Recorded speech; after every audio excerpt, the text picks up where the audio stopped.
Assalamualaikum, selamat pagi Wang Chong Ngariau. Pagi ni kita nak sambung buat ambil horn semalam, tapi hari ni kita nak tumpu kepada horn dia ni, tumpu kepada tanduk dia ni ya.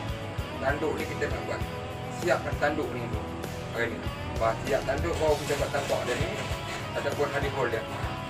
Okey, kena pun layan. Sekarang ayah nak angkat tu meja lah. Tu meja sana mau taruh sini juga. Sekarang kita nak buat kerja dekat luar. Sehari pun cantik, mendung baik kan. Pagi ni kita buat kerja di luar. Ambil part buat kerja di luar ni. Cuaca pun cantik, kita buat kerja kat luar lah ni. Kita gosok di sini ya.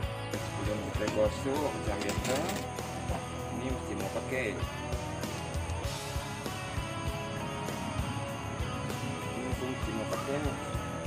Tak, kita nak beli bingit. Yang paling penting, glove.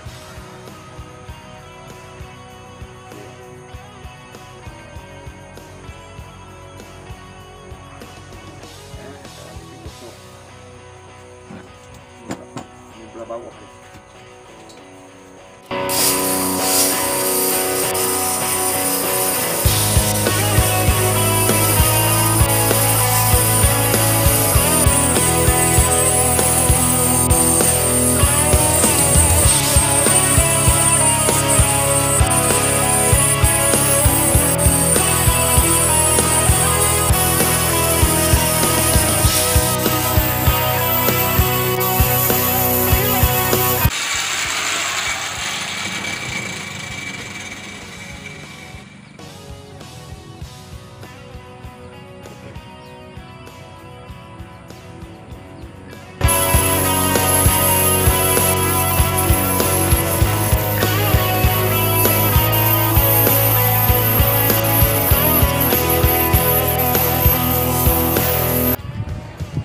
Gosok,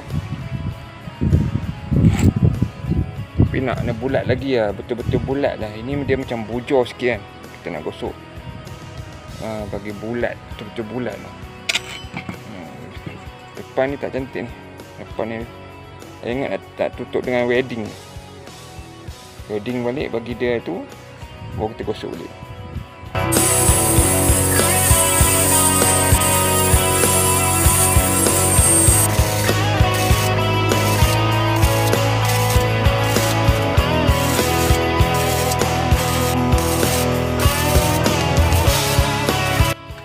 Dia tak ada lubang, baru kita boleh buat tajam balik.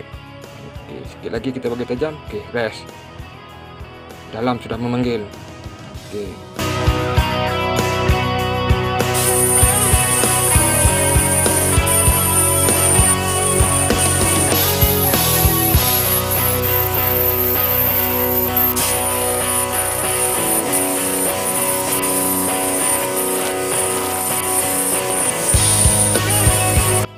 Okey.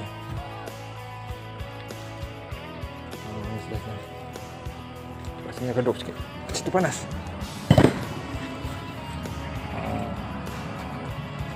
Sekarang ni dah jadi tajam. Ada nampak horn dah sikit kan. Dia elok dia ni, horn ni dia naik sikit ke atas tau. Dia kalau kita nak naik ke atas kan, kita kena bakar dia bagi lembut. Bakar dia bagi lembut, kata katuk bagi dia bengkok ke atas sikit. Tapi nanti dia akan jadi lemah pula kalau macam tu kan. Dapat kita tengok macam ni dulu. Kita finishing dengan kiki nanti ya.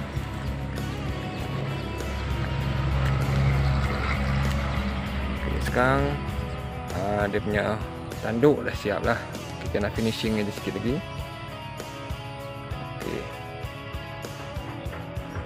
Ayah ingat cukup sampai di situ dulu. Ayah pun nak siapkan makan tengah hari untuk bonda. Okay, Assalamualaikum, selamat tinggal hari Wang Chong Chau Sin. Bye-bye, tunggu sambungannya part ketiga kita akan buat ini. Okey, atas ni. Okay.